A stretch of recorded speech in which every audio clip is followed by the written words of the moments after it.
ating ka-immortal na si Joel Mascarenhas. Joel, parang ganito lang. That's a bike lift. So ito yung ginagamit talaga sa mga motocross racing, no? Pumunta ka na po dito. Actually, yung ginagamit niya motor, mas mahirap yan gamitin pagka dyan sa obstacle na yan. Kasi masyadong agresibo yung motor na yan para dyan. Pang international din.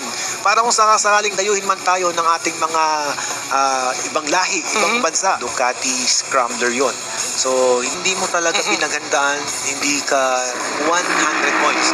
So ngayon, kung nalagpasan mo, yan, yung tennis balls lalong natin, ang taas ng puntos na yan. Buffalo. So he should be standing. Yun! Joel Mascarenhas! He's gonna push! Yun! O kita mo, nag-number 1 pa siya.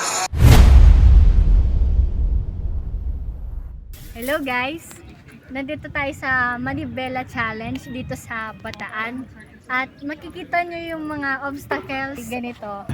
May mga rampa, may mga cones na iikutan, may mga slalom area. Ayan na. Dito gagawin yung elephant turn.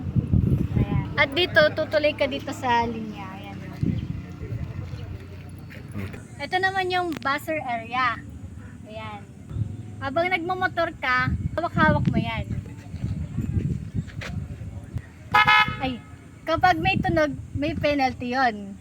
Kaya kailangan bawal tumama dito. Ayan si Papa ko. Practice siya. Ayan. Kung ako na. More practice pa, Papa. Kung ako na, alam ko na technique. Dito, habang nagmumotor ka, kukuhanin mo yung bola. Kailangan hindi mahuhulog sa yung kamay at transfer mo dito. Dapat ma-shoot siya. Lipat naman dito. Ganon din doon. Okay, cut. Mumotor ka dito sa kahoy at tosang na tosang. Yan. Bababa ka dito. At pagkatapos, naka-prepare ka na rito sa susunod na obstacle.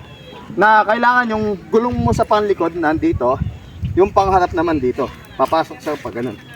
Babalansin mo yan. Hanggang matapos mo doon. Papa, Nakabrelo. Pero pagdating mo dito sa dulo, bababa yan. Yan o. At pagbaba niya, pwede ka nang tumuloy. O diba? at ito na ang magiging finish line. Ayan.